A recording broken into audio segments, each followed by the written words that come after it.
আসসালামাইকুম। আজকের প্রধান খবরগুলি শুনে নিতে পারেন বা দেখে নিতে পারেন। প্রধান খবরগুলি হচ্ছে, টাইমস অফ ইসরায়েল রিপোর্ট করেছে ইসরায়েলি সেনাবাহিনী আরও 2টি মৃতদেহ গ্রহণ করেছে রেড ক্রসের কাছ থেকে, অর্থাৎ গাজা থেকে আরও 2টি মৃতদেহ তারা পেয়েছে। মুক্তিপ্রাপ্ত একজন ইসরায়েলি বন্দী সাক্ষাৎকারে বলেছেন তিনি হামাসকে কনভিন্স করতে পেরেছিলেন তাকে হত্যা করা না হয়। বাস্তবে হামাস কিন্তু ধরে নেওয়ার পরে কাউকে হত্যা করে নেই।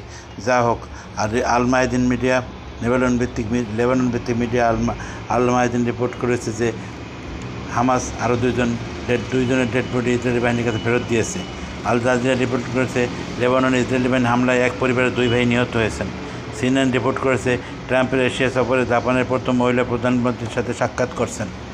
আরব নিউজ রিপোর্ট করেছে লেবানন সীমান্তে জাতিসংঘ বাহিনীর প্রতি ইসরায়েলের হামলায় ফ্রান্স কঠোর সমালোচনা করেছে। ব্রিটিশ পত্রিকা গার্ডিয়ান রিপোর্ট করেছে যে আমেরিকার জামাইকামুখী হ্যারিকেন বা ঘূর্ণিঝড় আঘাত আনার জন্য ধেয়ে আসছে। এতে ক্যাটাগরি 5 ঘূর্ণিঝড়, ব্যাপক সতর্কতা জারি করা হয়েছে।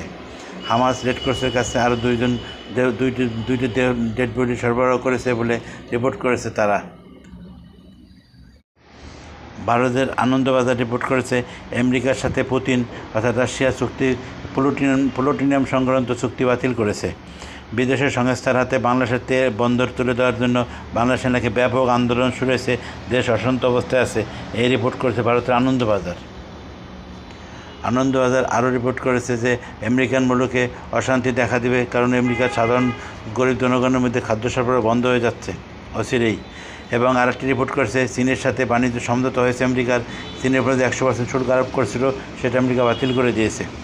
বাংলাদেশের প্রতি ইত্তেফাক রিপোর্ট করেছে সাগরে নিম্নচাপ সৃষ্টি হয়েছে, ঘূর্ণিঝড় আসন্ন। ইত্তেফাক আরেকটি রিপোর্ট করেছে যে পিএলও প্রধান মাহমুদ আব্বাস, যাকে এখন আর কেউ পছন্দ করেন না, তিনি ক্ষমতা ছাড়ার ব্যাপারে ইঙ্গিত দিয়েছেন। এবং বাংলাদেশের ঐক্যমত্য কমিশনের শেষ সভা গতকালকে হয়েছে এবং তারা ঠিক মঙ্গলবার দিন তাদের সুপারিশ পেশ করবে। ইত্তেফাক রিপোর্ট করেছে যে ইনকিলাব রিপোর্ট করেছে নির্বাচন পিছানোর সকল ষড়যন্ত্র ব্যর্থ হয়েছে। মানবজমিন রিপোর্ট করেছে বাংলাদেশটা কোথায় যাচ্ছে, একটি ট্রেনকে থামিয়ে ট্রেনের মধ্যে পাথর নিক্ষেপ করা হয়েছে, 20 জন যাত্রী আহত হয়েছেন। তাদের একটা গুরুত্ব সহকারে রিপোর্টটি করেছে। তারেক রহমানের বক্তব্য শুনে অনেক ক্যান্ডিডেট অস্ত্রসিক্ত হয়ে পড়েছেন। খুলনার মঞ্জুকে ঢাকায় তলব করেছে, মানে খুলনার রাজনীতি কিছুটা পরিবর্তন আসবে বিএনপিতে। এই ছিল আজকের সেরা প্রধান খবর।